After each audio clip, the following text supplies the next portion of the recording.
So in the last class हमने देखा था एफबीडी कैसे बनाए, है ना। तो ये वाली सिचुएशन है जब एक स्फीयर था और एक उससे रॉड टिकी हुई थी। तो इधर पे पॉइंट कांटेक्ट, क्योंकि स्फीयर सरफेस पे पॉइंट टच करता है, तो ये वाला नॉर्मल परपेंडिकुलर बनेगा सरफेस से, ये बना दिया। एम जी तो कोई दिक्कत ही नहीं है, नीचे साइड लगता है हमेशा। और रॉड पे टच है यहाँ पे सर्कल, फिर से स्फीयर, फिर से तो उससे परपेंडिकुलर धकाएगा उसे, तो एन टू इस तरफ लग जाएगा। N3 इस पॉइंट पे फ्लोर से ये पॉइंट टच है रॉड का, सो N3 ऊपर लग जाएगा। और इस रॉड का MG वर्टिकली डाउनवर्ड लगेगा, तो ये FBD बन गया। तो कुल मिला के अगर हमारे पास स्फेरिकल सरफेस हो और वहाँ पे नॉर्मल मार्क करना हो तो हम टेंजेंट से परपेंडिकुलर डायरेक्शन में करेंगे। उसके बाद आ गया अपन टेंशन इन स्ट्रिंग में। स्ट्रिंग में टेंशन डेवलप होती है जब हम उसको खींचने की कोशिश करते हैं, ठीक है। तो अगर इनएक्सटेंसिबल स्ट्रिंग है और मासलेस स्ट्रिंग है तो हर पॉइंट पे टेंशन सेम रहेगी, ठीक है। इनएक्सटेंसिबल स्ट्रिंग है और मासलेस है तो हर पॉइंट पे टेंशन सेम रहेगी, ठीक है। ये चीज़ अपन को याद रखनी है।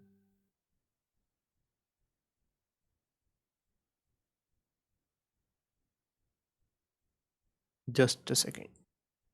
हाँ, तो ये एग्जांपल है हमारे सामने। बताओ एफबीडी बनाना है, इनका 3 मासेस हैं यहाँ पे, M1 M2 M3, ठीक है। तो अगर M1 का एफबीडी बनाना है तो बाकी सब भूल जाओ, M1 पे ध्यान दो। M1 पे ऊपर रस्सी खींच रही है तो टेंशन ऊपर लग जाएगी, नीचे धरती खींच रही है तो M1G नीचे लग जाएगा। M2 का एफबीडी बनाया तो सब कुछ भूल गए और केवल M2 पे फोकस किया। कौन कौन से फोर्सेस महसूस कर रहा होगा ये, एक रोज तो रस्सी इधर खींच रही होगी इसे तो टेंशन चिपका दिया यहाँ पे। ये फ्लोर में ये जो M3 है ये ऊपर धका रहा होगा, इसको तो नॉर्मल चिपका दिया यहाँ पे। और M2G धरती नीचे खींच रही होगी उसको तो M2G चिपका दिया। फिर M3 बनाना है।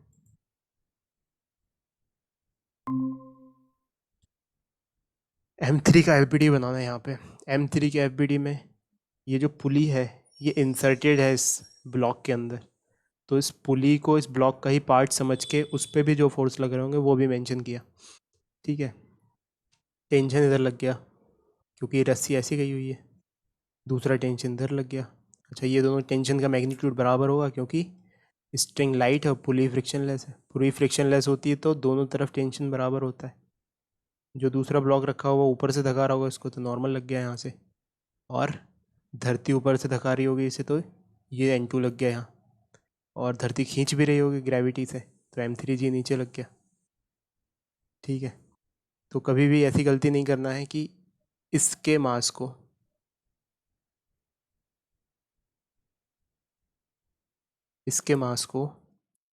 ये जो M2 है इस पे चिपका, ऐसे नहीं चिपकाएंगे। M2G इस पे नहीं लगाएंगे, है ना। तुम तो ऐसा मान के सॉल्व किया करो कि जैसे ही तुम्हारे पास कोई भी ऑब्जेक्ट आया तुम वो ऑब्जेक्ट बन गए, और महसूस करो कि उसे कौन कौन से फोर्सेस महसूस हो रहे होंगे।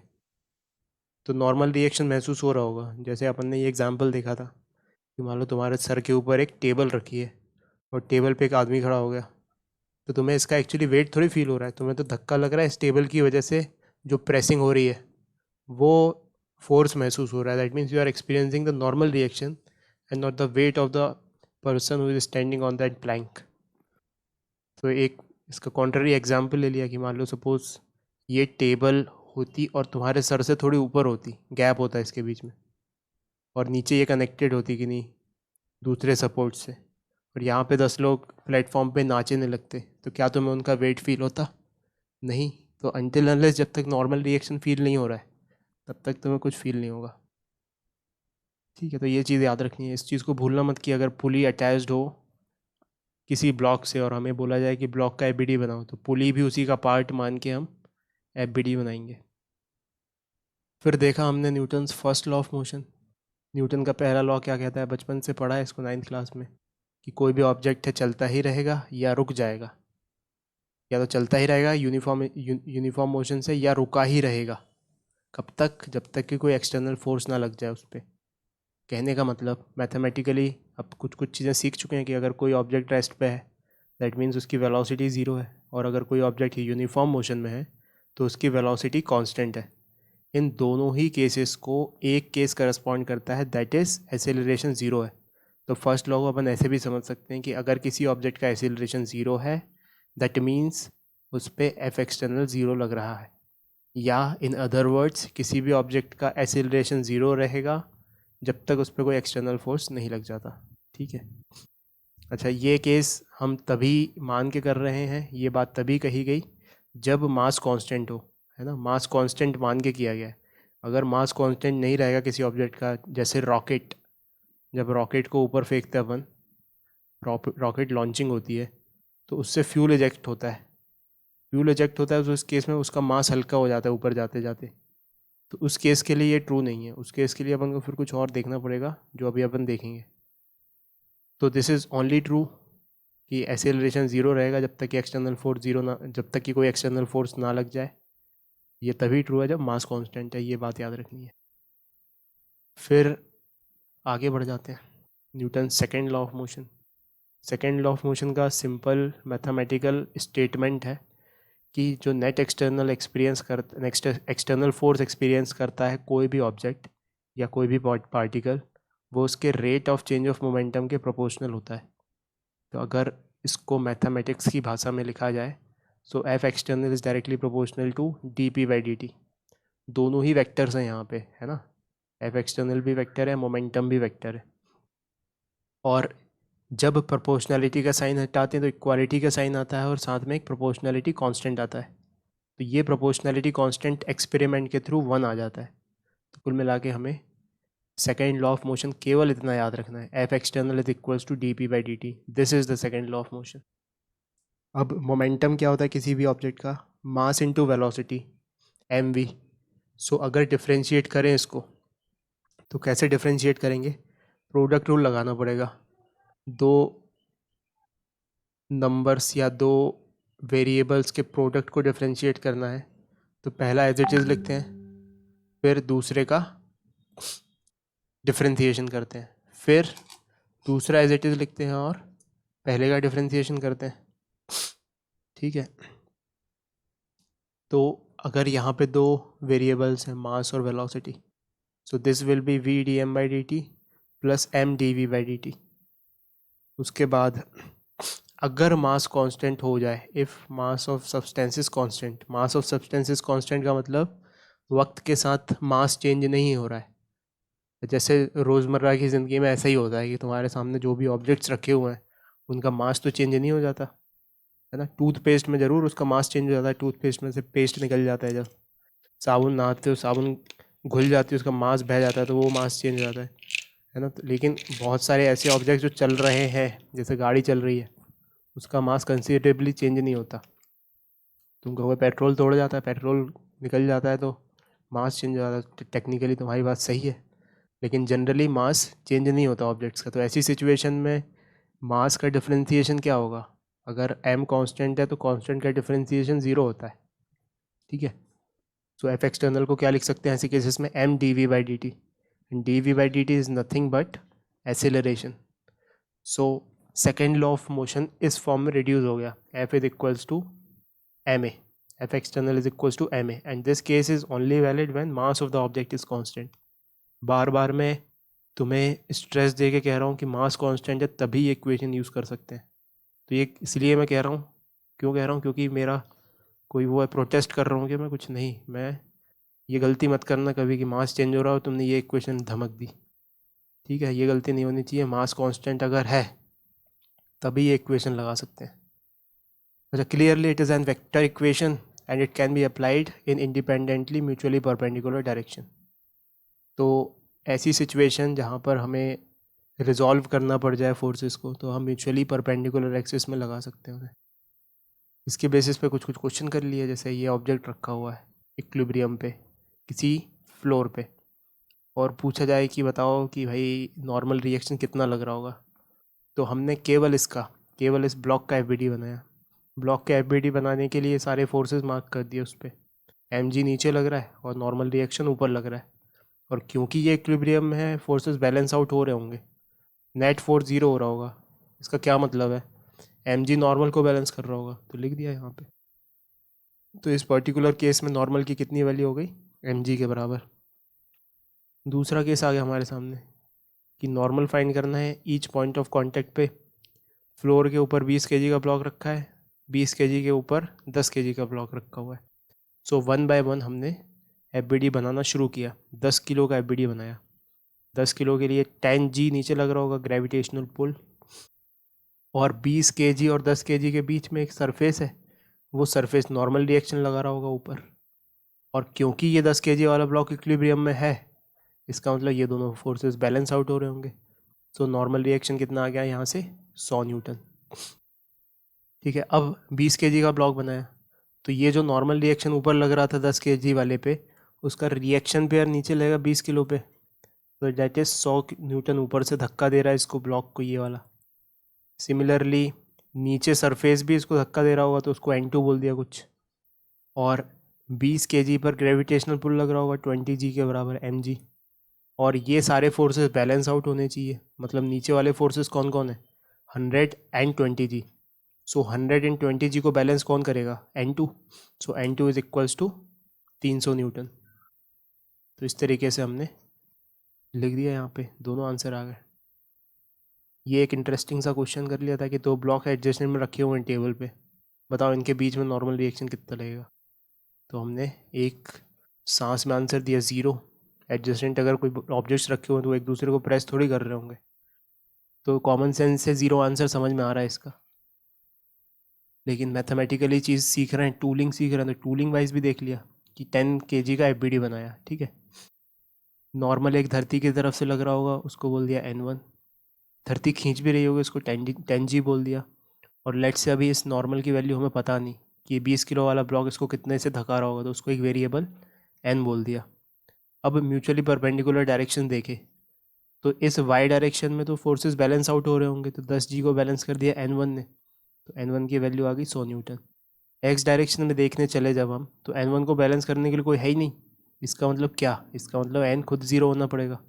अगर N 0 नहीं हुआ, मान लो 10 हो गया, तो फिर तो नेट फोर्स आ जाएगा इस तरफ। कहाँ से आ गया वो फोर्स, जबकि कोई फोर्स जनरेट करने वाली एंटिटी ही नहीं है। मतलब फोर्स आ गया इस तरफ, यानी कि वो तो एसेलरेट करने लग जाएगा इस तरफ एसेलरेट करने लग जाएगा। तो ये तो मतलब बहुत ही दुनिया के खिलाफ हो गया कि तुमने 2 ब्लॉक रख दिए टेबल पे और एक चल पड़ा अचानक से। ऐसा थोड़ी होता है, मैग्नेट थोड़ी है ये। ठीक है, तो नॉर्मल रिएक्शन ऐसे हम 0 निकाल दिया वहाँ पे।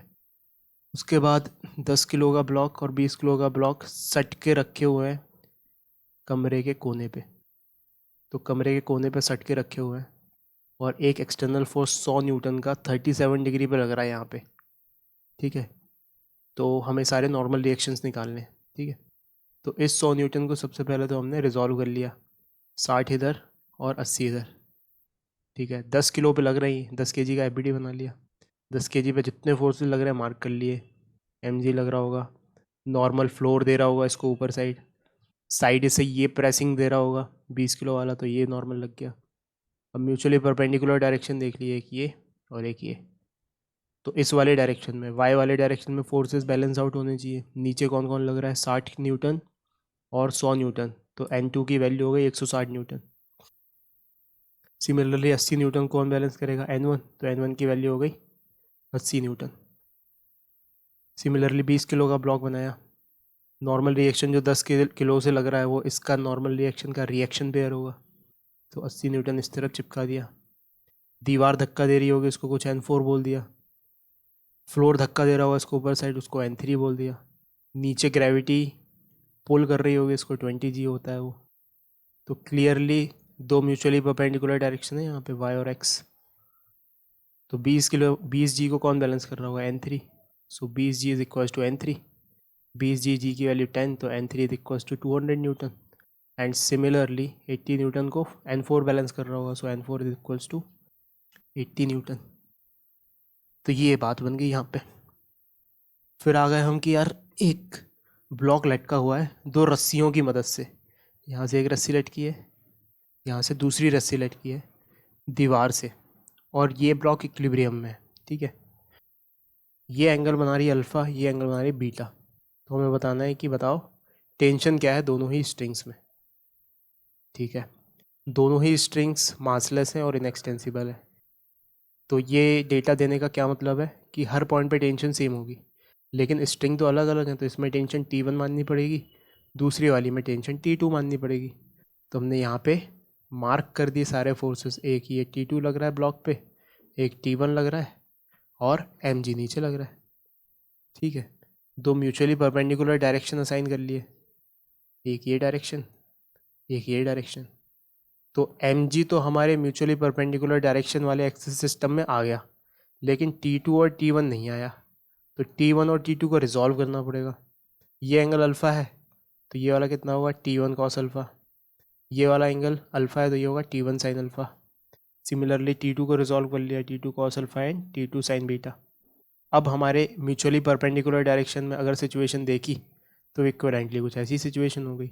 इस तरफ फोर्स लग रहा है T1 कॉस अल्फ़ा, इस तरफ फोर्स लग रहा है T2 कॉस बीटा। mg लग रहा है वर्टिकली डाउनवर्ड, वर्टिकली अपवर्ड लग रहे हैं ये दोनों force, T1 sine alpha plus T2 sign beta. ये फोर्स इसके बराबर होना चाहिए, ये फोर्स इसके बराबर होना चाहिए।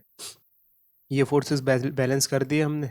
उसके बाद प्योरली ये मैथमेटिकल इक्वेशन बन गई, जिसको सॉल्व करके T1 और T2 की वैल्यू निकाल डाली, है ना। और एक और पॉइंट चेक रखना है हमें, क्योंकि हम डायमेंशन एनालिसिस जानते हैं, जो भी इक्वेशन लिख रहे हैं हम फिजिक्स में, दोनों साइड डायमेंशंस मैच करने चाहिए।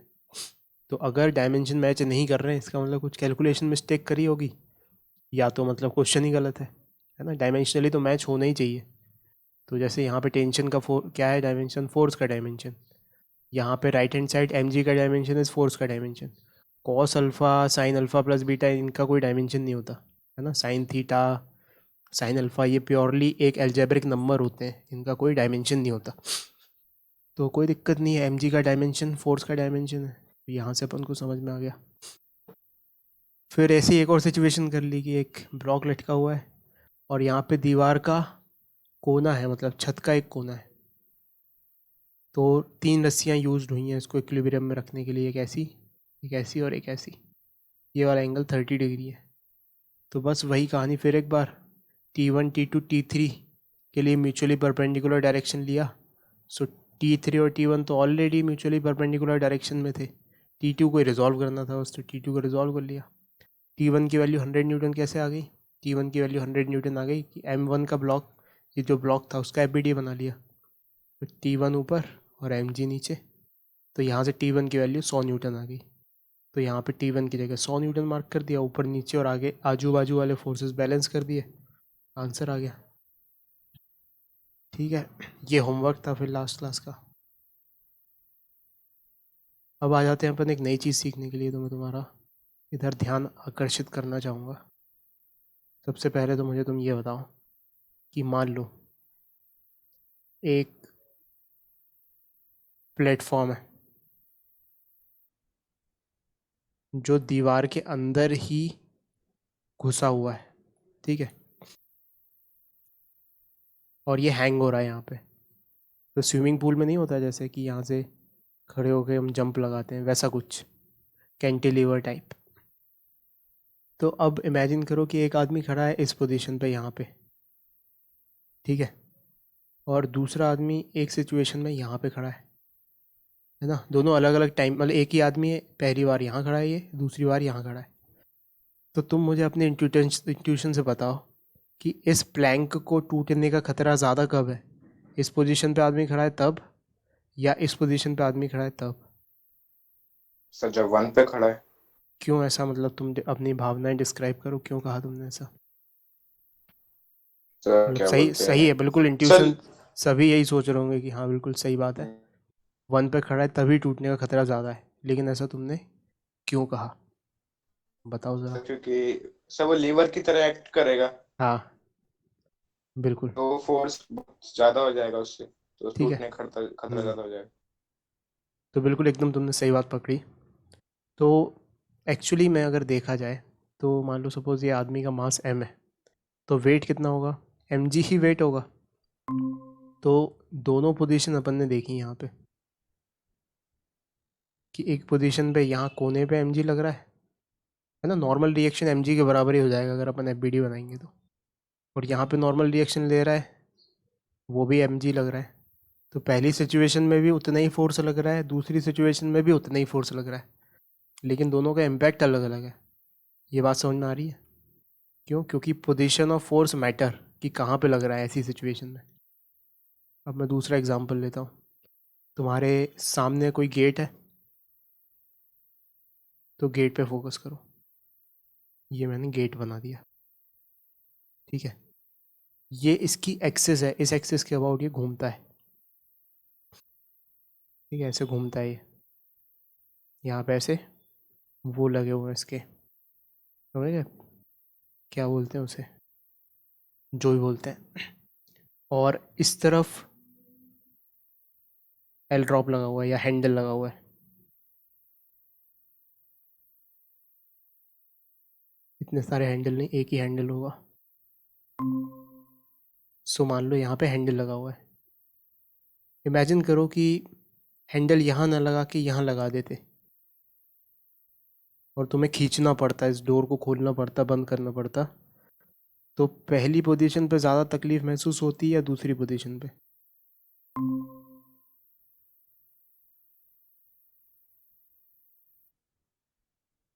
बताओ बताओ। सर मैं क्वेश्चन नहीं सुन पाया था। देखो ये गेट है, आई रिपीट माई क्वेश्चन। ये गेट है, कुछ नहीं मतलब सिचुएशन है। इस एक्सिस के अबाउट ये घूमता है, तो जनरली जो हैंडल होता है वो एकदम कोने पे लगाते हैं, है ना। मान लो गलती से इधर लगा दिया, तो ज़्यादा तकलीफ़ इस पोजीशन पे होगी गेट को खोलने में, या ज़्यादा तकलीफ़ इस पोजीशन पे होगी?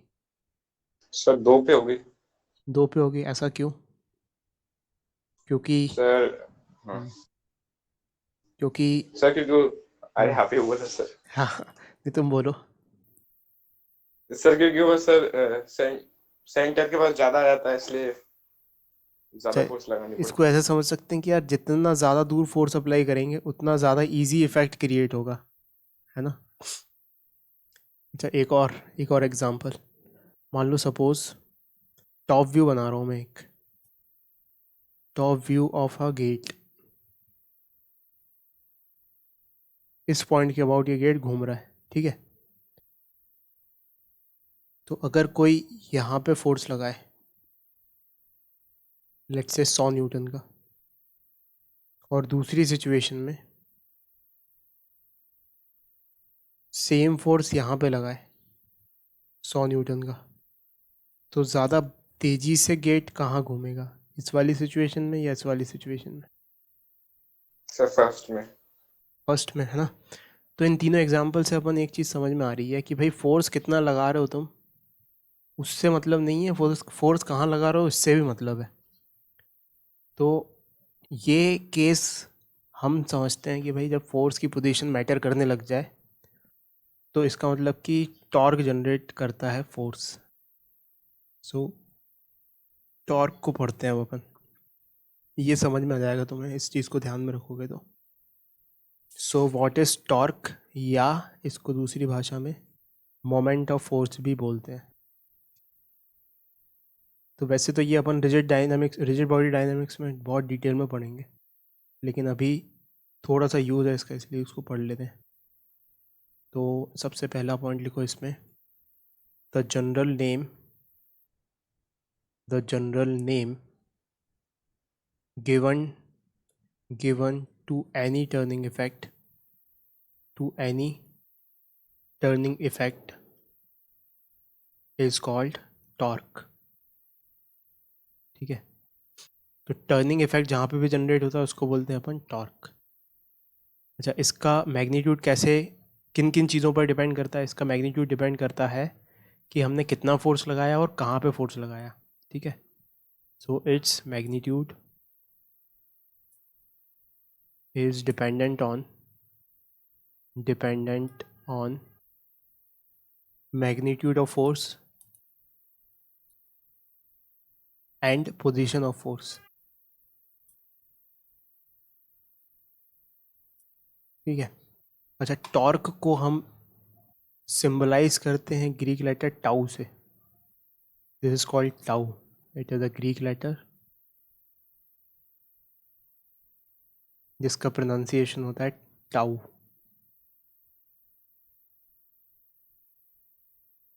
ठीक है। तो कभी भी टाउ बोला जाए तो समझ जाना टॉर्क की बात हो रही है। तो एक मैं पहले तो 2-3 एग्जांपल लिखता हूँ कि भाई टॉर्क कैसे कैलकुलेट करेंगे, तो तुम्हें खुद ही अपने आप समझ में आ जाएगा। तो पहले तो मैं टॉर्क का फॉर्मूला लिख देता हूँ। टॉर्क का magnitude is force into perpendicular distance. ठीक है। सो टॉर्क एक पॉइंट पे निकाला जाता है या किसी एक्सिस के अबाउट निकाला जाता है। तो torque at a point is defined as force into perpendicular distance. अब परपेंडिकुलर डिस्टेंस कौन सा लेना है? Point from which the force is applied, यानी कि ऐसा कहें कि this perpendicular distance is the distance between the point where the torque is have to be calculated, where the torque has to be calculated, and the point where the force is applied, where the force is applied. तो तुम common sense को ज़रा सा साथ में रखोगे तो बहुत इजीली ये फॉर्मूला रटने की ज़रूरत नहीं पड़ेगी, बहुत इजीली समझ में आएगा तुम्हें। ठीक है।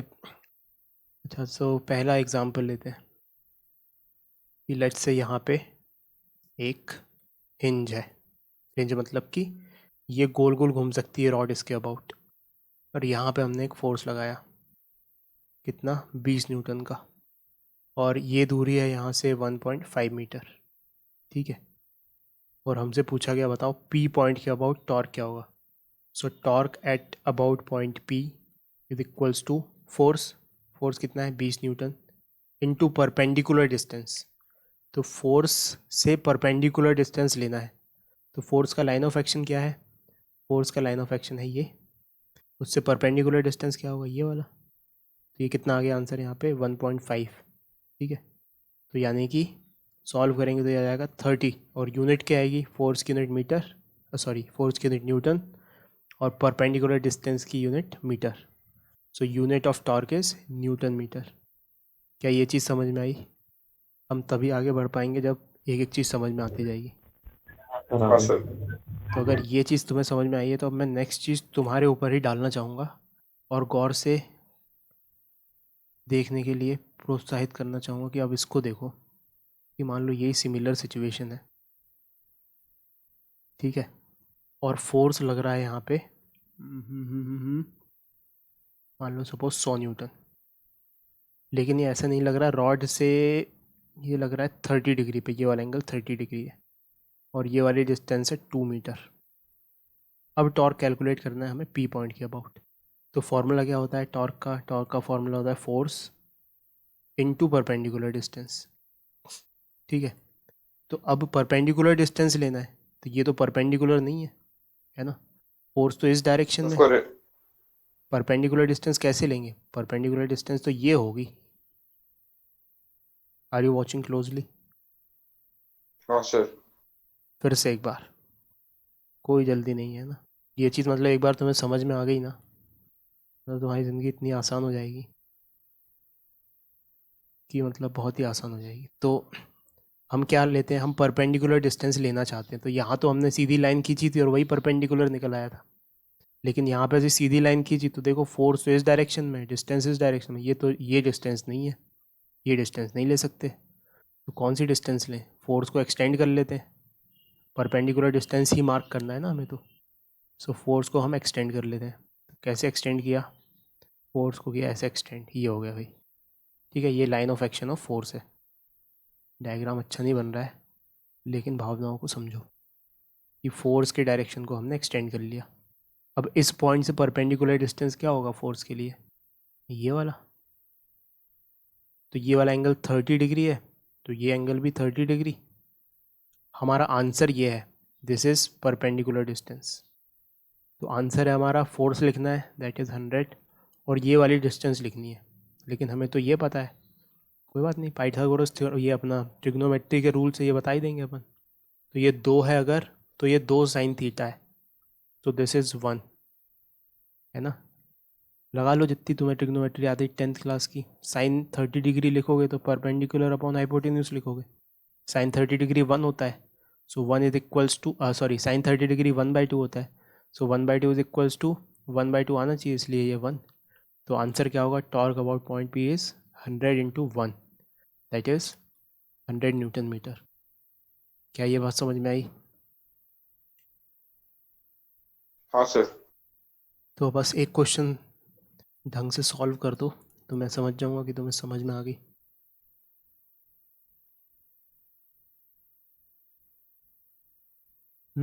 ये है गेट, है ना, ऊपर से टॉप व्यू देख रहे हैं, टॉप व्यू ऑफ गेट।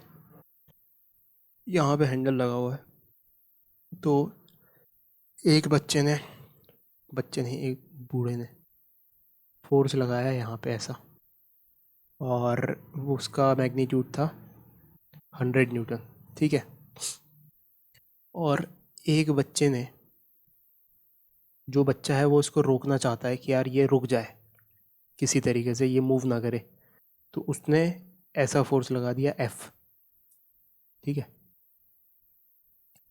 इसका पॉइंट ऑफ एक्शन था यहाँ से एज से जिसके अबाउट गेट घूमता है वो था 1 मीटर, और ये है 0.4 मीटर, ठीक है। So find the value of F so that the gate does not rotate।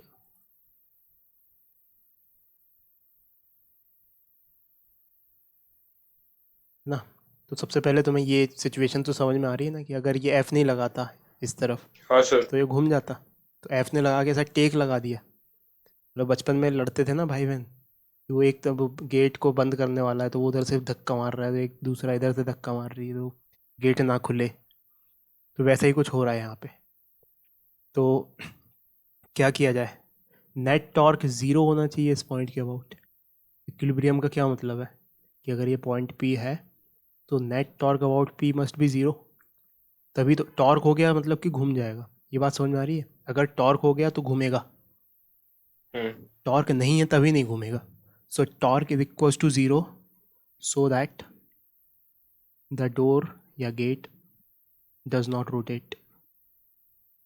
अब टॉर्क जनरेट कौन कौन से फोर्स कर रहे हैं यहाँ पे, एक ये वाला फोर्स और एक ये वाला फोर्स। ये अगर एक दूसरे को बैलेंस कर दिए टॉर्क तो बात बन जाएगी। सो ऐसा ही लिखें, अगर torque because of this force is balanced bye torque because of 100 Newton, तो अगर ये बैलेंस हो गए तो बात बन जाएगी, ठीक है। तो बस कुल मिला के हमें टॉर्क लिखना है दोनों फोर्सेस की वजह से। तो सबसे पहले इसकी वजह से लिखते हैं। अच्छा, ये एंगल दिया होना चाहिए, नहीं तो दिक्कत हो जाएगी। लो, ये एक एंगल है 30 डिग्री, ठीक है। तो एक काम करते हैं, परपेंडिकुलर फोर्स से मतलब है हमें, चाहे डिस्टेंस परपेंडिकुलर ले लो चाहे फोर्स परपेंडिकुलर ले लो। तो पिछले क्वेश्चन में हमने क्या परपेंडिकुलर डिस्टेंस लिया था, कैसे इसको एक्सटेंड किया था और ये वाली डिस्टेंस ली थी। इसके बजाय दूसरा तरीका ये भी है कि परपेंडिकुलर कंपोनेंट ले लो फोर्स के। तो फोर्स के दो कंपोनेंट आएंगे, एक ये वाला और एक ये वाला। हमें इससे मतलब है, इससे परपेंडिकुलर वाले से ये कोई टॉर्क जनरेट नहीं कर रहा होगा, है ना, टॉर्क जनरेट यही कर रहा होगा। तो हम इसको रिजॉल्व कर लेते हैं सबसे पहले। तो एक फोर्स हो गया यहाँ पे, that is 100 cos 30 degree, that is 100 √ 3/2। और ये वाला फोर्स हो गया 100 sin 30 डिग्री, यानी कि 100/2। So this is the force that is responsible for generating torque. तो अब ये परपेंडिकुलर है ना, तो ये यहाँ फॉर्मूला लगाया जा सकता है। तो यहाँ पे क्या लिखा जाए, यहाँ पे लिखा जाए perpendicular force that is 100 sin 30 degree into perpendicular distance that is 1 metre is equals to, ये वाला फोर्स तो परपेंडिकुलर ही है, इसमें कोई दिक्कत ही नहीं है। सो F इंटू 0.4, तो F इंटू 0.4, तो यहाँ से F की वैल्यू कितनी आ गई, 100/2 डिवाइडेड बाई 0.4, यानी कि 50/4, 500/4, यानी कि 250/2, यानी कि 125 न्यूटन। 125 न्यूटन लगाना पड़ेगा इसको, तब ये गेट नहीं मूव करेगा। तो मुझे बताओ, ये क्वेश्चन समझ में आया क्या? हाँ सर। पक्का? हाँ।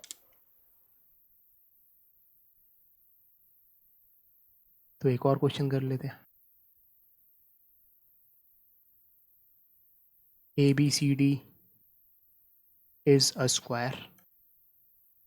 ABCD is square of side 2 meters, and O is its center. O is its center. Forces act along the sides as shown in the diagram. As shown in the diagram. ठीक है? So calculate the moment of force about first an axis through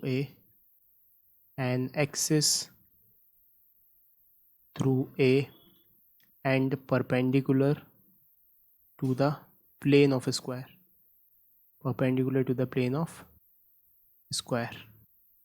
And B part, an axis through O and perpendicular to the plane of a square.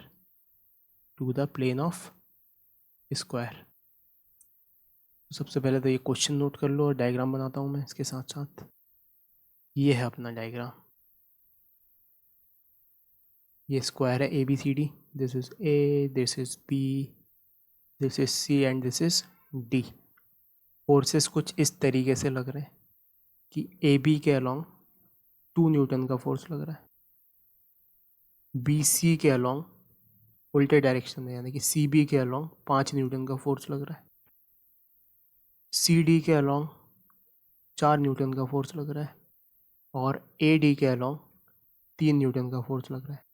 तो बहुत ध्यान से ये direction mark करना क्योंकि direction का बहुत बड़ा खेल है ना। और इसका जो सेंटर है वो O है। तो जो भी बात की गई है कि कहाँ से किधर कैसा क्या निकालना है टॉर्क, वो इनके अबाउट की गई है। तो डायग्राम बनाए, क्वेश्चन लिखो और सोचो करना क्या है। 2 मिनट का मैं तुम्हें समय देता हूँ, टेंशन लेने की ज़रूरत नहीं है, पढ़ो आराम से। ABCD स्क्वायर है, ठीक है भाई, और स्क्वायर की साइड 2 मीटर है, तो स्क्वायर की साइड भी बताया मैं, और O उसका सेंटर है। बहुत बढ़िया। Forces act along as shown in the diagram, ठीक है भाई। तो अब हमें calculate the moment of force यानी कि टॉर्क कैलकुलेट करना है। अबाउट सबसे पहले कौन सा, एन एक्सिस थ्रू A, तो A यहाँ पे है, and perpendicular to the plane of square. परपेंडिकुलर मतलब कि तुम्हारे स्क्रीन से बाहर निकल रही है ये ना। अगर 3 डायमेंशनल डायग्राम बनाए अगर, तो कुछ ऐसा, ये स्क्वायर है, ये A है, तो इस एक्सिस, ये जो एक्सिस है ये मैंने यहाँ पे मार्क की हुई है, ठीक है। तो इस एक्सिस का अबाउट निकालना पहला। तो कितने फोर्सेस लग रहे हैं सबसे पहले तो सोचते हैं सारे फोर्सेस के बारे में।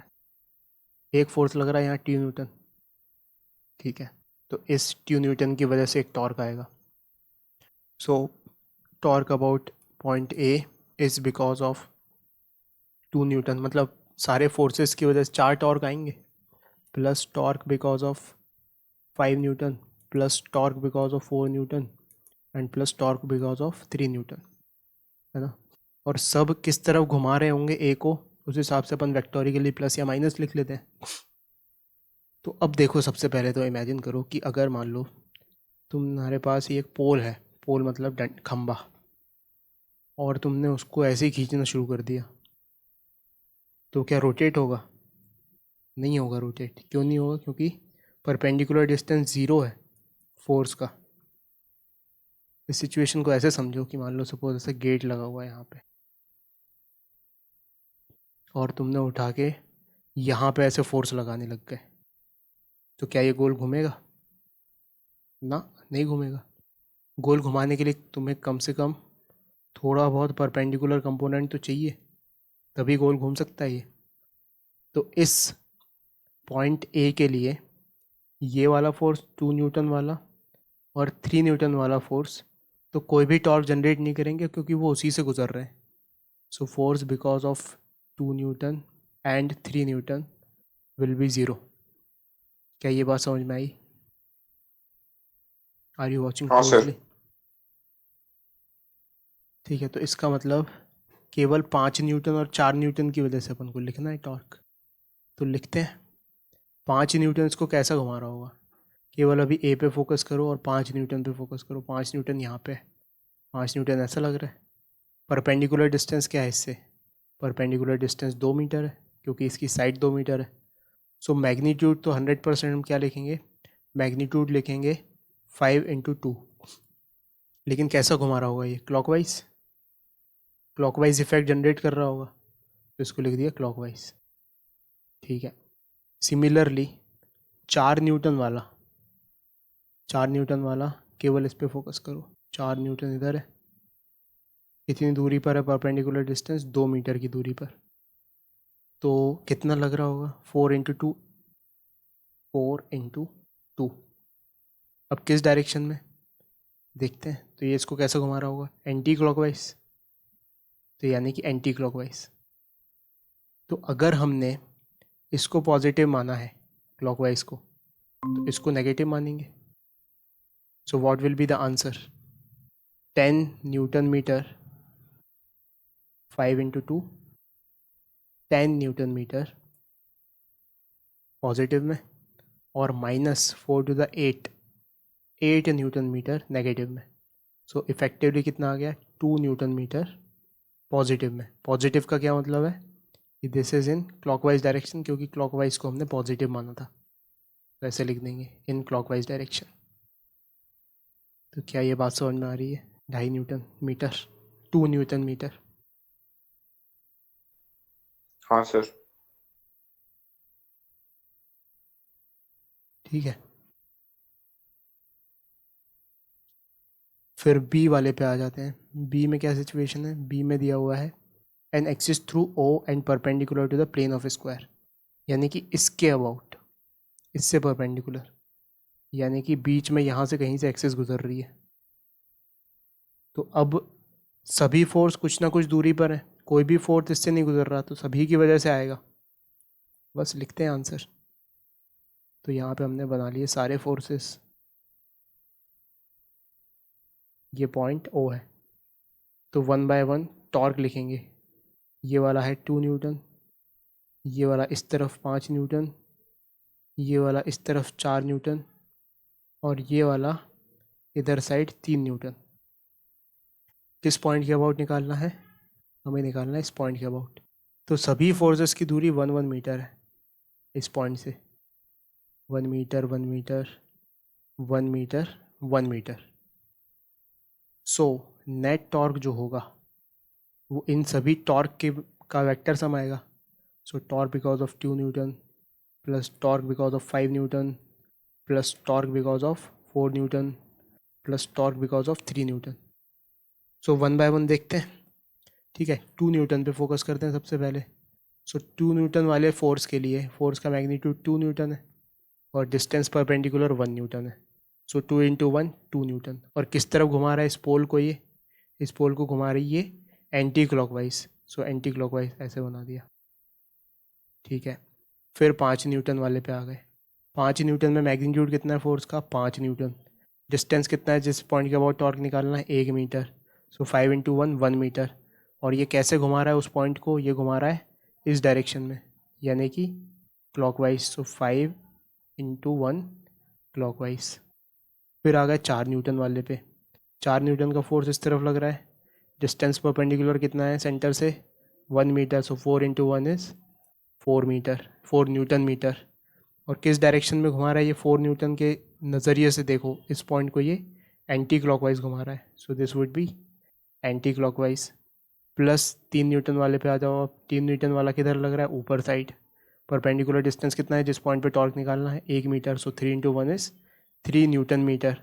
और डायरेक्शन ये इधर ऐसा लग रहा है तो इस पॉइंट को कैसा घुमाएगा? ऐसा घुमाएगा यानी कि क्लॉकवाइज. सो क्लॉकवाइज को बोल देते हैं प्लस. तो ये प्लस में आएगा. ये तो एंटी क्लॉकवाइज है पहला वाला. सो पहला वाला एंटी क्लॉकवाइज यानी कि नेगेटिव, ये 3 न्यूटन क्लॉकवाइज है यानी कि पॉजिटिव, ये क्लॉकवाइज है यानी कि पॉजिटिव, ये एंटी क्लॉकवाइज है यानी कि नेगेटिव।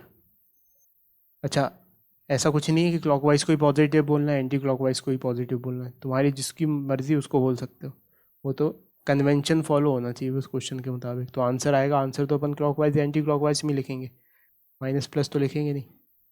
ठीक है, तो -2 + 5 -4 + 3 ऐड किया तो कितना आया, 5 और 3 8, 8 में से 6 गया तो ये आ गया अपने पास प्लस में 6 न्यूटन मीटर। प्लस किसको माना था, क्लॉकवाइज को, यानी कि answer is in clockwise direction. तो क्या ये बात समझ में आई? हाँ सर। नोट कर लो इसको।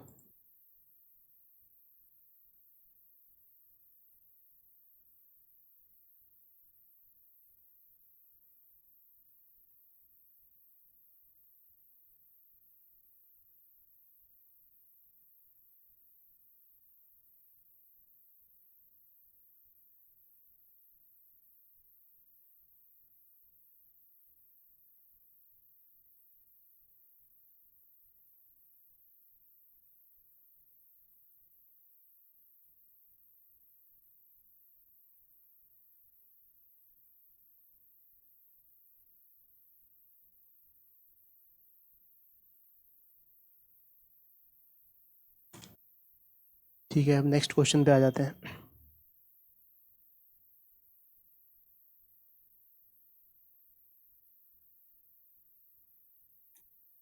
सो forces act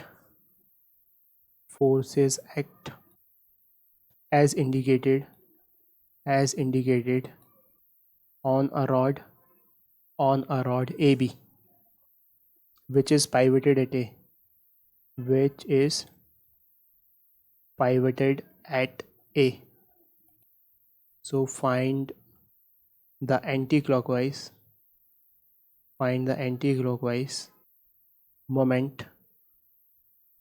moment of each force about the pivot. Pivot का मतलब होता है कि जिस पॉइंट के अबाउट अपन ऐसा कील ठोक देते हैं ना कि वो गोल घूमेगा उसके अबाउट, वो पाइवट कहलाता है। सो फिगर क्या है, फिगर है ऐसा, ये रॉड है, ये पाइवटेड पॉइंट ए है, यहाँ पे लग रहा है फोर्स 2F, यहाँ पे लग रहा है फोर्स F, और यहाँ पे लग रहा है फोर्स एकदम कॉर्नर पे 3F, और ये वाला जो एंगल है ये 30 डिग्री है। ठीक है, ये वाली यहाँ से डिस्टेंस A है, ये भी डिस्टेंस A है, और ये वाली डिस्टेंस 2A है। अब पाइवेटेड पॉइंट के अबाउट अपन को टॉर्क बताना है, तो ये क्वेश्चन अब तुम खुद से करोगे। शुरू हो जाओ और आंसर बताओ मुझे।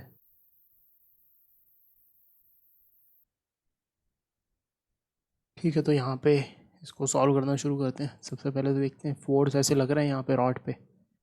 ठीक है, as indicated on rod A B, ये बी पॉइंट है ना, ये रॉड की बात की गई है। So which is pivoted at point A यहाँ पे। तो find the anti clockwise movement of each force about the pivot. About the pivot मतलब टॉर्क अबाउट ए निकालना है। किसके लिए, सभी फोर्सेस के लिए। 3 फोर्सेस में तो 3 आंसर आएंगे यहाँ पे। और ऐसा कहा गया है कि एंटी क्लॉकवाइज मोमेंट, यानी कि एंटी क्लॉकवाइज को पॉजिटिव रखना है। अगर क्लॉकवाइज आ जाए तो आंसर नेगेटिव हो जाएगा, इस बात का बस ये मतलब है। सो सबसे पहले हम यहाँ लिखते हैं फोर्स 2F फोर्स, फिर F फोर्स, और फिर 3F फोर्स। इनकी वजह से रिस्पेक्टिव टॉर्क्स आएंगे यहाँ पे। ठीक है, किस पॉइंट के अबाउट, ए के अबाउट। सबसे पहले किस पे फोकस किया, सबसे पहले किया केवल और केवल 2F पे फोकस। सो 2F पे फोकस किया, तो ये इसको कैसे घुमा रहा है, सबसे पहले ये सोचो, क्लॉकवाइज या एंटी क्लॉकवाइज, इंट्यूटिवली सोचो। 2F पॉइंट ए को कैसा घुमाएगा, तो एंटी क्लॉकवाइज। एंटी क्लॉकवाइज, और एंटी क्लॉकवाइज को ही पॉजिटिव लेना है, तो 100% पॉजिटिव आंसर आएगा। ठीक है, ये वाला कैसे घुमाएगा, एफ वाला, एफ वाला, एफ वाला क्लॉकवाइज घुमाएगा, यानी कि इसका आंसर नेगेटिव आएगा। ये वाला कैसे घुमाएगा, ये ऐसे एंटी क्लॉकवाइज, यानी कि ये पॉजिटिव आएगा। तो साइन डिसाइड कर लिए, कोई बड़ी चीज़ नहीं थी उसमें। ठीक है, अब मैग्नीट्यूड डिसाइड कर लेते हैं।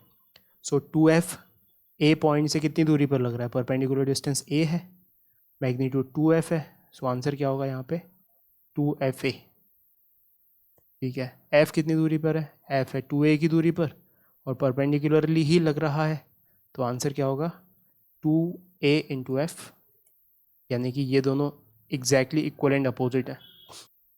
तीसरे वाले पे आ गए, अब तीसरे वाले पे रिजॉल्व करना पड़ेगा क्योंकि परपेंडिकुलर नहीं है, तो रिजॉल्व कर लेते हैं। ये कितना हो जाएगा 3f साइन 30 डिग्री और ये हो जाएगा 3f कॉस 30 डिग्री। परपेंडिकुलर वाले से मतलब है, मतलब ये अपने आंसर में आएगा।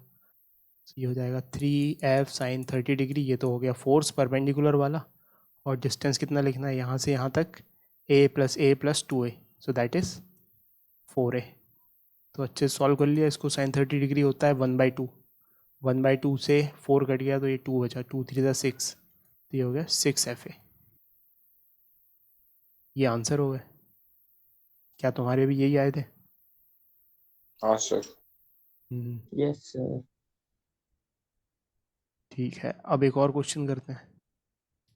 तो कुल मिला के कॉन्सेप्ट क्या है कि if an object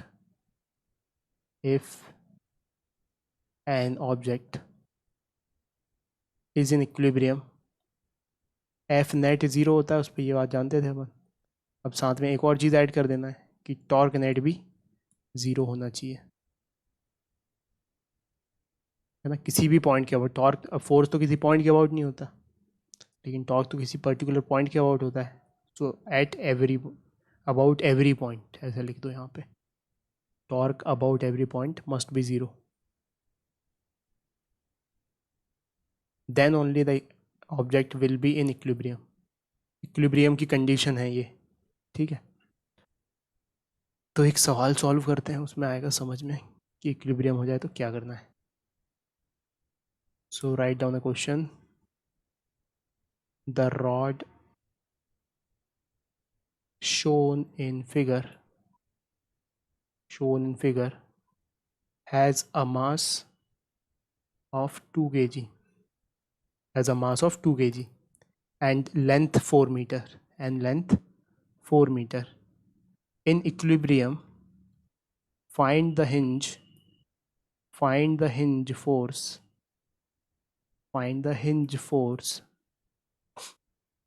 or its two components acting on the rod and tension in the string,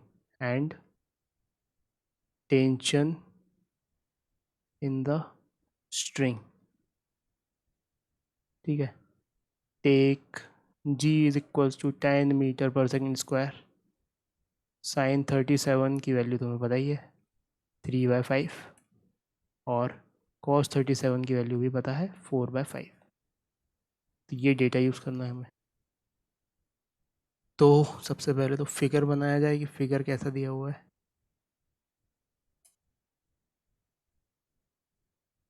ये बना अपना फिगर, यहाँ पे हिंज लगा हुआ है, हिंज समझते हो, वही पाइवेट जो ऐसे रोटेट हो सकता है, ठीक है।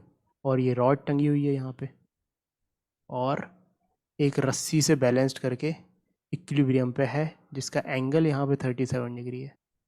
This is hinge, this is rod, this is string, और ये एक वर्टिकल वॉल है रिजिड, ठीक है। ये एंगल 37 डिग्री है। स्ट्रिंग मासलेस और इनइलास्टिक है,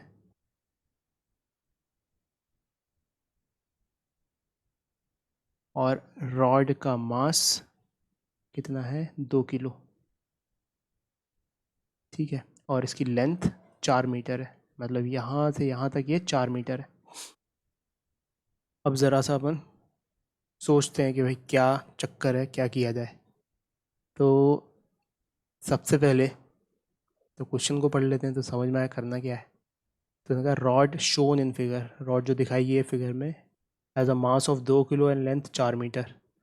तो मास इसका 2 किलो और लेंथ 4 मीटर है। ठीक है भाई, एक in equilibrium find the hinge force, मतलब कि ये फोर्स लगा रहा होगा हिंज, और इट्स टू कंपोनेंट, तो बैलेंस कर रहा होगा एक एक्स डायरेक्शन में एक वाई डायरेक्शन में, तो उन दो कंपोनेंट्स की बात की गई है। Acting on the rod and tension in the string, ठीक है, ये बताना है हमें। तो हमने कहा चलो ठीक है, एफ बनाते हैं इसका। तो सबसे पहले हमने रॉड का एफ बनाया, एफ ऑफ रॉड। एफ का मतलब कि सारे फोर्स मेंशन करने हमें, रॉड पे कौन कौन से फोर्स लग रहे होंगे। तो ये बन गई अपनी रॉड। अनडाउटेडली इसके सेंटर पे नीचे साइड एम लग रहा होगा, यानी कि 2G। ठीक है, टेंशन इधर लग रहा होगा, टेंशन इधर रस्सी की डायरेक्शन में 37 डिग्री पर। ठीक है, और ये जो अपना हिंज है, इसको दो कंपोनेंट्स में तोड़ के अपन लिख देते हैं कि एक वर्टिकल डायरेक्शन में हिंज फोर्स लग रहा होगा, उसको बोल देते हैं RY, और एक हॉरिजॉन्टल डायरेक्शन में हिंज फोर्स लग रहा होगा जिसको बोल देते हैं RX। तो इन्हीं दो कंपोनेंट्स की बात की गई है, इन्हीं दो कंपोनेंट्स की वैल्यू हमें निकालनी है। ठीक है, तो म्यूचुअली परपेंडिकुलर डायरेक्शन मान लेते हैं सबसे पहले। तो कौन सा मानना उचित रहेगा, ये एक्स एक्सिस मान लेते हैं और ये वाई एक्सिस मान लेते हैं। तो ऐसा करने से क्या हुआ, RX 2G और RY तो अपने म्यूचुअली परपेंडिकुलर डायरेक्शन में ही आ गए, एक्सिस सिस्टम में मैच कर गए। मैच कौन नहीं किया, टेंशन, तो टेंशन को रिजॉल्व कर लेंगे। एक आ जाएगा यहाँ पे T sin 37 डिग्री, और एक आ जाएगा यहाँ पे T cos 37 डिग्री। इनकी वैल्यू कैलकुलेट कर ली। 37 साइन कितना होता है, sine 37 is 3/5, so this is 3T/5, और cos 37 होता है 4/5, सो दिस इज 4T/5। अब क्या, अब सारे फोर्सेस बैलेंस होने चाहिए, every force must be balancing. तो this force should be equal to, मतलब this plus this should be equal to 2G। ये चीज़ समझ में आ रही है, ऊपर वाले force should be equal to नीचे वाले फोर्स। सो हाँ सर। RX नहीं, ऊपर वाला फोर्स लिख रहे हैं ना, RY plus 3T/5, so RY plus 3T/5 is equals to 2G। एक इक्वेशन ये आ गई अपने पास। ठीक है, दूसरी इक्वेशन एक्स वाले डायरेक्शन में RX और ये वाला फोर्स बराबर है। इसका मतलब एक्चुअली RX का डायरेक्शन अपन ने उल्टा माना है, तो कोई बात नहीं, RX नेगेटिव में आ जाएगा, मतलब कि leftward force should be equals to rightward force.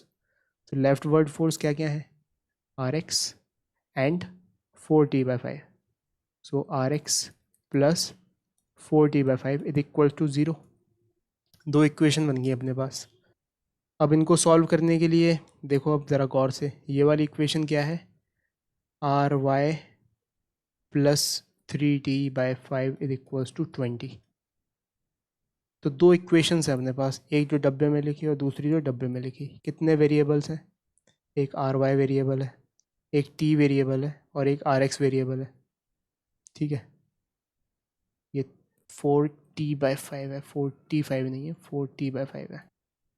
तो अब हम ज़रा मैथ्स थोड़ी बहुत जानते हैं कि अगर हमारे पास दो वेरिएबल्स हैं तो दो इक्वेशंस होनी चाहिए उसे सॉल्व करने के लिए। ठीक है, लेकिन यहाँ तो तीन वेरिएबल्स हैं, ये तो दो ही इक्वेशंस हैं, इसका मतलब सॉल्व कर ही नहीं पाएंगे हम। तो इसका मतलब एक और इक्वेशन जनरेट करनी पड़ेगी। तो वो इक्वेशन कहाँ से जनरेट होगी, वो इक्वेशन जनरेट होगी टॉर्क वाले से। सो torque about any point is zero, any point. तो हम किसी भी पॉइंट के अबाउट टॉर्क ज़ीरो कर सकते हैं, इस पॉइंट के अबाउट भी कर सकते हैं, इस पॉइंट के अबाउट भी कर सकते हैं, इस पॉइंट के अबाउट भी कर सकते हैं, इस पॉइंट के अबाउट भी कर सकते हैं, या कोई बाहर पॉइंट ले लें उसके अबाउट भी कर सकते हैं। तो अब हम थोड़ी चतुराई दिखाएंगे और सोचेंगे कि कौन से पॉइंट के अबाउट टॉर्क ज़ीरो करें। तो टॉर्क कैलकुलेट करने के लिए हमें तो डिस्टेंस चाहिए रहेगा कि कितनी दूरी पर फोर्स लग रहा है। तो इमेजिन करो कि अगर अपन ने ए पॉइंट के अबाउट टॉर्क जनरेट किया, टॉर्क कैलकुलेट किया, तो RX और RY की वजह से तो ज़ीरो आ जाएगा टॉर्क। ये बात समझ में आ रही है, क्योंकि वो उसी पॉइंट से गुजर रहे हैं वो फोर्स। सो ज़्यादा बुद्धिमानी है कि ए पॉइंट के अबाउट टॉर्क कैलकुलेट करें, तो केवल एक ही वेरिएबल आएगा टी। मान लो सपोज इस पॉइंट के अबाउट कैलकुलेट किया टॉर्क, तो टी का तो ज़ीरो हो जाएगा, लेकिन आर एक्स और आर वाई आएंगे इक्वेशन में, ठीक है। सिमिलरली अगर इस पॉइंट के अबाउट किया तो फिर आर एक्स आर वाई आएंगे, टी आएगा, तीनों वेरिएबल आ जाएंगे। तो ज़्यादा चतुराई है कि टॉर्क ए पॉइंट के अबाउट ज़ीरो करो, उससे क्या होगा, आर एक्स और आर वाई के लिए तो ज़ीरो ही जाएगा टॉर्क। किस किस की वजह से आएगा टॉर्क, 2g की वजह से और इसकी वजह से। तो जो क्लॉकवाइज वाला टॉर्क है that should be equals to anticlockwise वाला टॉर्क। क्लॉकवाइज वाला कौन है, 2g, और एंटी क्लॉकवाइज वाला कौन है, ये। तो लिख देते हैं 2g इंटू ये वाली डिस्टेंस, ये वाली डिस्टेंस कितनी है, ये सेंटर है इसका, यानी कि 2 मीटर, टोटल लेंथ 4 मीटर है रॉड की। सो 2g इंटू 2, तो 2g into 2 is equals to 3t/5 into 4, 3t/5 into 4। तो ये टॉर्क बैलेंस हो गया। तो यहाँ से डायरेक्टली टेंशन की वैल्यू आ गई, tension is equals to 20 into 2 into 5 upon 3 into 4। तो ये हुआ 40, तो ये हुआ 10, 50/3। टेंशन की वैल्यू आ गई 50/3 न्यूटन। तो अब तो मैथमेटिक्स बचा, अब टेंशन आ गया तो आर एक्स निकल आएगा यहाँ से और आर वाई निकल आएगा इस इक्वेशन से। सबसे पहले मैं बस तुमसे इतना जानना चाहूँगा कि ये चीज़ समझ में आई कैसे लिखी, हाँ सर, आगे। पक्का। हाँ सर। ठीक है, टॉर्क बैलेंस किया है बस। तो अगर इस पॉइंट के अबाउट नहीं लिखते टॉर्क, किसी और पॉइंट के अबाउट लिख देते, तो R X R Y generate solve हो जाता नो डाउट, लेकिन हम आसान करना चाहते हैं अपना काम। तो ए के अबाउट इन दोनों का टॉर्क तो ज़ीरो ही हो गया, केवल इसका टॉर्क आएगा और इसका टॉर्क आएगा, ठीक है। तो अब आर एक्स निकाल लेते हैं। टी की वैल्यू आ चुकी है, कितनी आ चुकी है, 50/3। सब्सटीट्यूट कर दी इस इक्वेशन में, R Y plus 3/5 into 50/3 is equals to 20। 5 से 5 कटा तो 10 आया, यहाँ से 3 से 3 इधर गया तो ये माइनस हो गया। So R Y is equals to 10 newton. Similarly यहाँ पे आर एक्स निकाल लिया, so R X plus 4 into 50/3 is equals to 0। So 4/5 है यहाँ पे, तो ये 10, 4 इंटू 10 40/3। सो यहाँ से आर एक्स आया -40/3 न्यूटन। ये हमारे आंसर्स हो गए। This is our answer, this is our answer and this is our answer. यही तो निकालना था। अच्छा, एक गौर की बात समझो कि आर एक्स की वैल्यू नेगेटिव आई है, इसका मतलब क्या, इसका मतलब जिस डायरेक्शन में हमने अज्यूम किया था आर एक्स, उसके अपोजिट डायरेक्शन में। तो this is the real direction of R x.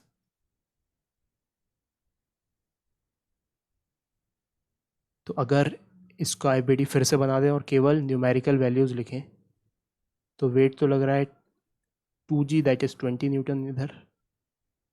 ये वाला टेंशन कितना आया 50/3, यानी कि ये इधर लग रहा है 50/3। आर एक्स किधर लग रहा है, आर एक्स की वैल्यू पॉजिटिव आई है, सॉरी आर वाई की वैल्यू पॉजिटिव आई है 10 न्यूटन, यानी कि 10 न्यूटन इधर। और आर एक्स की वैल्यू कितनी आई है 40/3 उल्टे डायरेक्शन में। तो हमने असल में एफ बी डी बनाते टाइम इस तरफ माना था, लेकिन नेगेटिव आ गई है, मतलब असलियत में ये इधर लग रहा होगा, ठीक है। कितना हो जाएगा ये 40/3 न्यूटन न्यूटन न्यूटन, ये 30 डिग्री। ये आ गया अपना आंसर,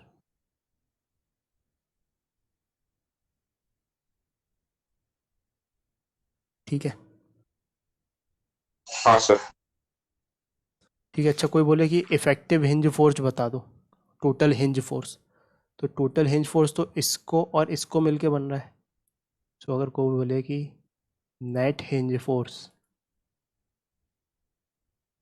तो वर्टिकल में ये लग रहा है 10 न्यूटन और हॉरिजॉन्टल में ये लग रहा है 40 Newton. This is the total hinge force. तो इफेक्टिवली कितना होगा, इनका वेक्टर सम, यानी कि हिंज फोर्स को बोल देते हैं लेट्स से एच।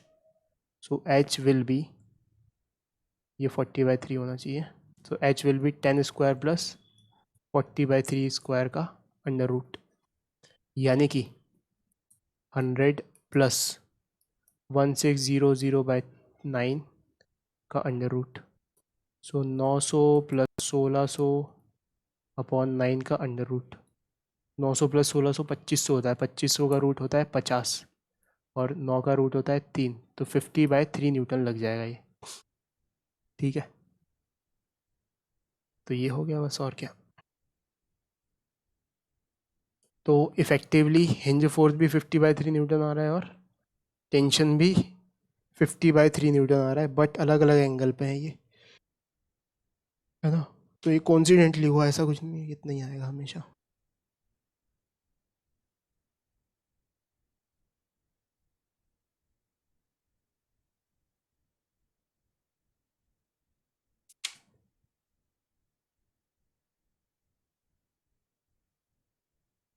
ठीक है, अब आगे बढ़ते हैं नेक्स्ट टॉपिक पे। And the next topic is massless object. जैसे मासलेस स्ट्रिंग है, जैसे मासलेस स्ट्रिंग का फंडा समझते हैं मैथमेटिक्स में। सो मासलेस ऑब्जेक्ट का मतलब क्या होता है ये समझते हैं ज़रा सा। ठीक है, तो अगर हम किसी भी मासलेस ऑब्जेक्ट पे न्यूटन का सेकंड लॉ ऑफ मोशन लगाएं, so F external net force is equals to M A होता है। अगर एम ज़ीरो हो जाए, इसका क्या मतलब है? इसका मतलब है कि हमेशा ही उस पर नेट फोर्स ज़ीरो होगा। तो सबसे पहला learning point, net force on a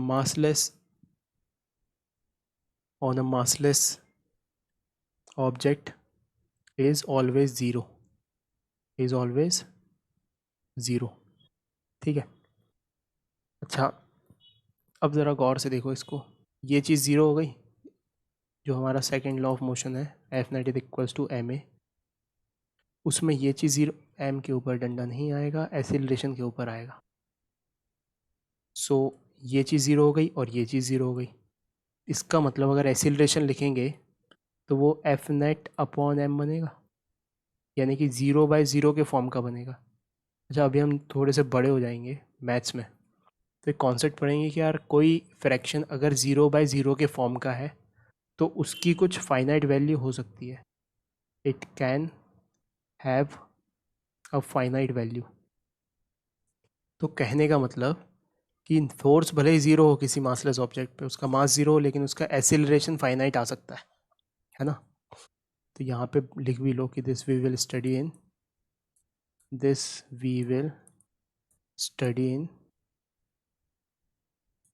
limits. Limits का कॉन्सेप्ट पढ़ेंगे जब मैथ्स में, तब ये अपन पढ़ेंगे।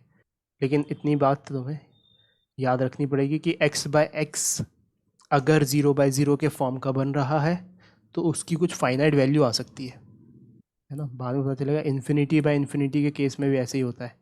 कोई ऐसा फ्रैक्शन हो जो इन्फिनिटी/इन्फिनिटी के फॉर्म का बन रहा हो या 0/0 के फॉर्म का बन रहा हो, तो उनकी कुछ फाइनाइट वैल्यू हो सकती है ना, जो हम कैलकुलेट करते हैं लिमिट्स के कॉन्सेप्ट में। तो अभी बस ये पॉइंट है कि इन spite of force is zero and mass is zero, acceleration can be finite. So learning point की एक्सेलरेशन ऑफ एन नहीं, of a massless object can be finite, and and it depends on it depends on the object to which the massless object is attached। तो massless object का वही acceleration होगा जितना acceleration से connected body का होगा। ये फंडा है सिंपल सा। ठीक है, अच्छा इमेजिन करो कि एक स्ट्रिंग है, कंसीडर अ मासलेस स्ट्रिंग जिसका वेट एकदम नेग्लिजिबल है और वो इनइलास्टिक है, एकदम आइडियल स्ट्रिंग है, और यहाँ से दोनों साइड से सेम फोर्स ही लग रहा है क्योंकि एक्शन रिएक्शन बराबर होने चाहिए। बीच में से हमने इसको काट दिया, तो इतने पोर्शन का अगर एफ बनाएंगे तो इस एंड को तो फोर्स एफ खींच रहा है, इस एंड को कौन खींचेगा? इस एंड को tension generated in the string खींचेगी। तो अगर ये इक्विलिब्रियम में है so F is equals to T के बराबर हो जाना चाहिए, ठीक है। और ये तो हमने कोई जनरल पॉइंट लिया था, ये यहाँ भी हो सकता था, यहाँ भी हो सकता था, यहाँ भी हो सकता था, कहीं भी हो सकता था। So at every point tension will be F, ठीक है। So at any point on the string tension will be F, ठीक है, इस पर्टिकुलर सिचुएशन में, ठीक है। अच्छा, नेक्स्ट केस लिया, मान लो एक दीवार है और यहाँ पे एक स्ट्रिंग कनेक्टेड है और स्ट्रिंग के दूसरे छोर पे हमने एक्सटर्नल फोर्स F चिपका दिया। तो हमें बताना है कि बताओ यार कि टेंशन क्या होगी इसमें, इस स्ट्रिंग के अंदर टेंशन क्या होगी। तो हमने कहा ठीक है, इसका एफ बनाते हैं। तो एफ बनाया पूरे का, सबसे पहले तो पूरे का एफ बना लिया। तो यहाँ से अगर एफ लग रहा है तो रिएक्शन फोर्स कितना लगना पड़ेगा, नेट फोर्स इफेक्टिवली इस बॉडी पर एक्सटर्नल ज़ीरो करना है। तो कितना लगना पड़ेगा कि ये इक्विलिब्रियम पे आ जाए, एफ ही लगना पड़ेगा। तो ये वाला केस और ये वाला केस सेम हो गए, तो इसमें भी हर पॉइंट पे टेंशन एफ रहेगी। So tension is equal to F at every point of string. ये बात समझ में आ रही है? जनरली हम, हाँ सर। ऐसा लगता है हमें कि यहाँ पे अगर एक स्ट्रिंग है और हमने एफ से खींचा, दूसरी सिचुएशन में एक तरफ ठोक दिया और एक तरफ एफ से खींचा, तो इधर टेंशन एफ है तो इधर टेंशन F/2 ऐसा इंट्यूटिवली लगता है हमें, जो कि गलत है। क्यों? क्योंकि ये सिचुएशन और ये सिचुएशन एग्जैक्टली सेम है। एक्शन रिएक्शन पेयर की वजह से जो वॉल है ये भी इसको एफ फोर्स ही दे रही है। तो अगर हम इसका एफ बनाएंगे तो दोनों साइड ही एफ लग जाएगा, तो which is a very equivalent situation. तो दोनों में ही टेंशन बराबर आएगी, दैट इज एफ, ठीक है। तो कुल मिला के एक लर्निंग पॉइंट हमें याद रखना है कि अगर मासलेस या लाइट स्ट्रिंग है तो हर पॉइंट पे टेंशन सेम होगी। तो गोल्डन वर्ड्स लिख लो यहाँ पे कि इन अ मासलेस और light string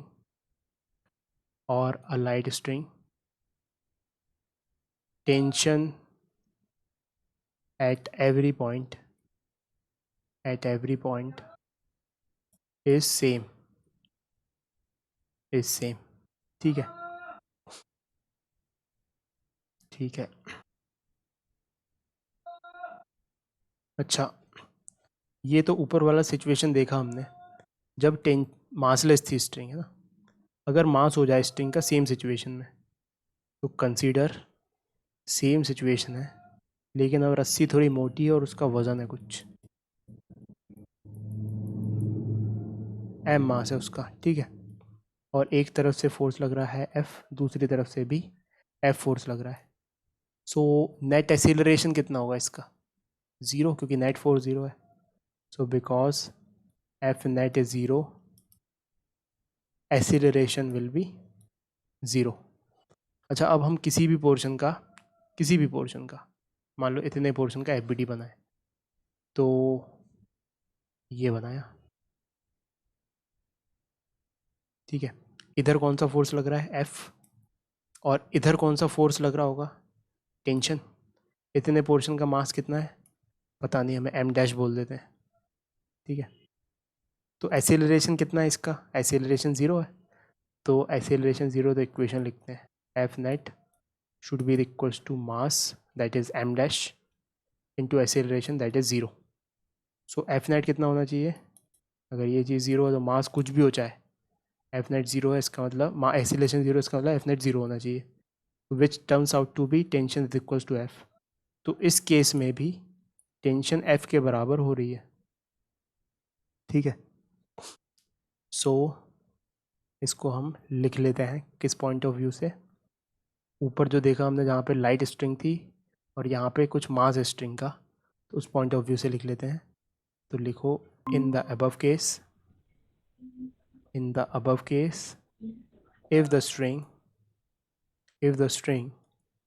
has mass also,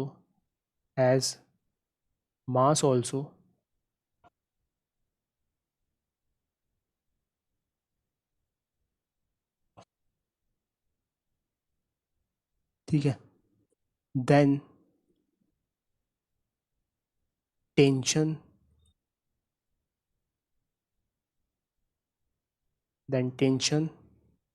at every point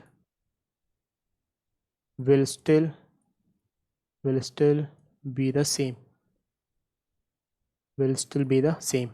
है ना।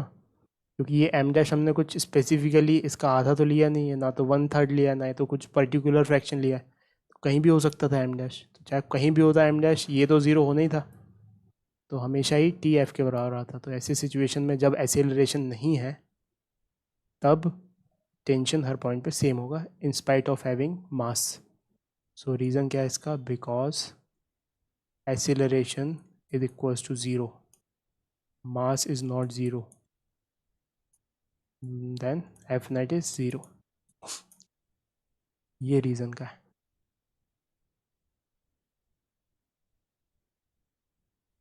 ठीक है, अच्छा पुली के बारे में भी समझ लेते हैं कि अगर पुली मासलेस और स्मूथ है तो टेंशन दोनों साइड सेम रहेगा उस पुली के। ये बात हम ऑलरेडी पहले भी देख चुके हैं, हालांकि इसको एक बार फिर से लिख लेते हैं, बार बार लिखेंगे तो याद रहेगा।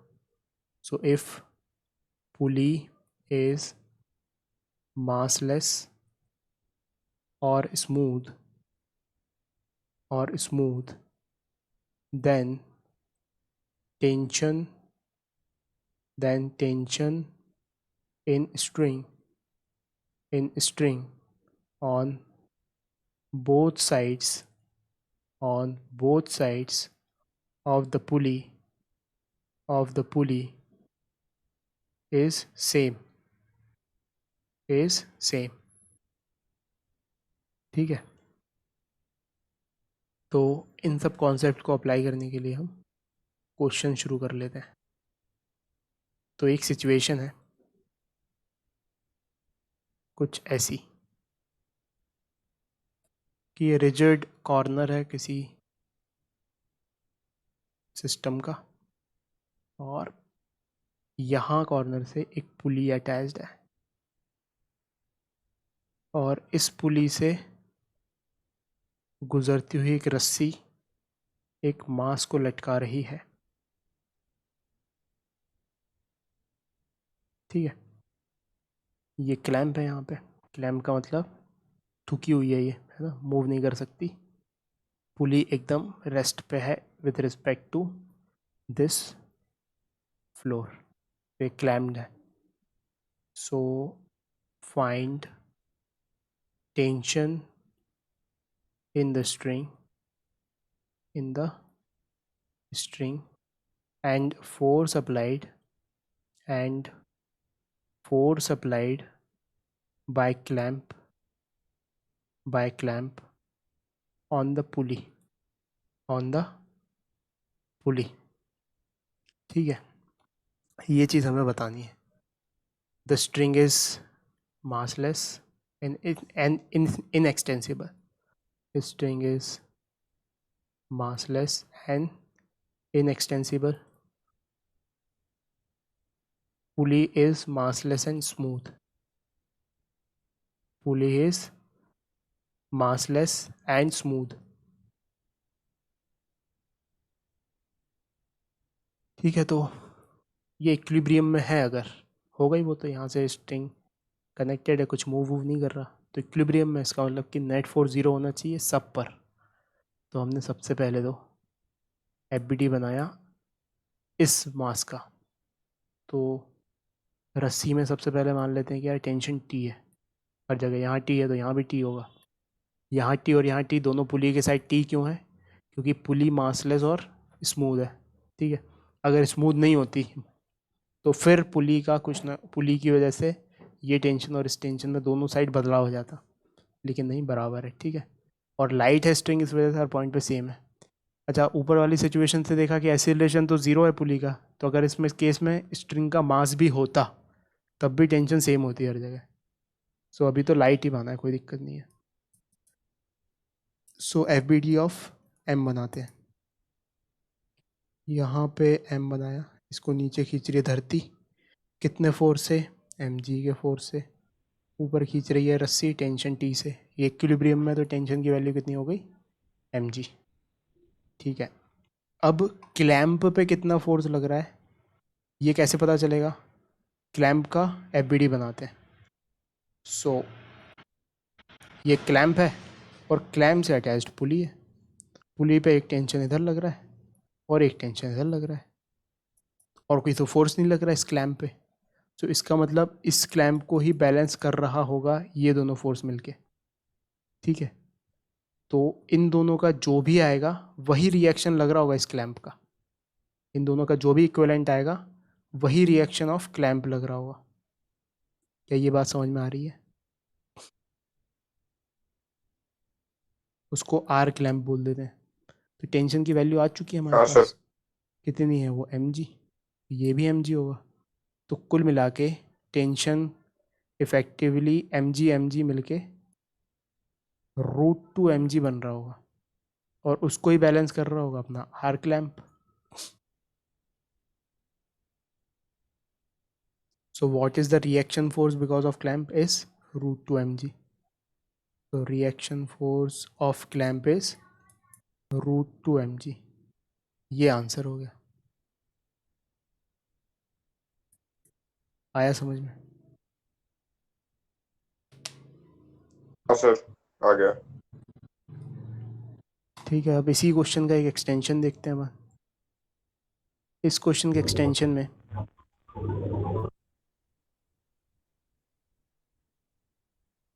अगर पुली का कुछ मास होता तो क्या होता। So extension of this question is if pulley has mass m, then find the force exerted by clamp on the pulley, ठीक है। अच्छा, इसका मास हुआ स्मूथ है अभी भी, है ना, पुली इज स्टिल स्मूथ, केवल मास चेंज हुआ है, स्मूथ है, इसकी वजह से टेंशन तो दोनों जगह सेम रहेगा, ठीक है, और टेंशन की वैल्यू भी एम जी रहेगी। तो अब बनाते हैं यहाँ पे पुली, और ये बन गया क्लैंप। तो अब इस पुली पे कौन कौन से फोर्सेस लग रहे हैं, एक टेंशन इधर जिसका मैग्नीट्यूड है एम जी, एक टेंशन इधर जिसका मैग्नीट्यूड है एम जी, और एक स्वयं का अब एम जी नीचे लगने लग जाएगा। तो अब इन सब को बैलेंस करेगा ये क्लैंप, आर क्लैंप, ठीक है, आर डैश बोल देते हैं, नई सिचुएशन है तो। सो इफेक्टिवली ये फोर्स बना लेते हैं अपन, एम जी इधर लग रहा है और M G plus M G, two M G इधर लग रहा है, तो इनका वेक्टर सम कितना होगा, 1² प्लस 2² का अंडर रूट, यानी कि √5। So this is √5 M G. So R clamp इसी को बैलेंस कर रहा होगा। तो अब इस सिचुएशन में कितनी हो गई value, R clamp dash is equals to √5 M G, ये आंसर हो गया, ठीक है। और ये एंगल भी बता सकते हैं अपन कि कितने एंगल पे लग रहा होगा। लेट्स से ये एंगल थीटा है, तो अगर ये थीटा है तो ये भी थीटा होगा। टेन थीटा क्या होगा यहाँ पे, this perpendicular upon base, perpendicular is 2 and base is 1, so tan theta is 2/1, यानी कि थीटा इज tan−1 2, इतने एंगल पे लग रहा होगा। आया समझ में, आर यू वॉचिंग क्लोजली? हाँ सर। ठीक है, तो ये सारी चीज़ें आ गई अपने कॉन्टेक्स्ट में अभी।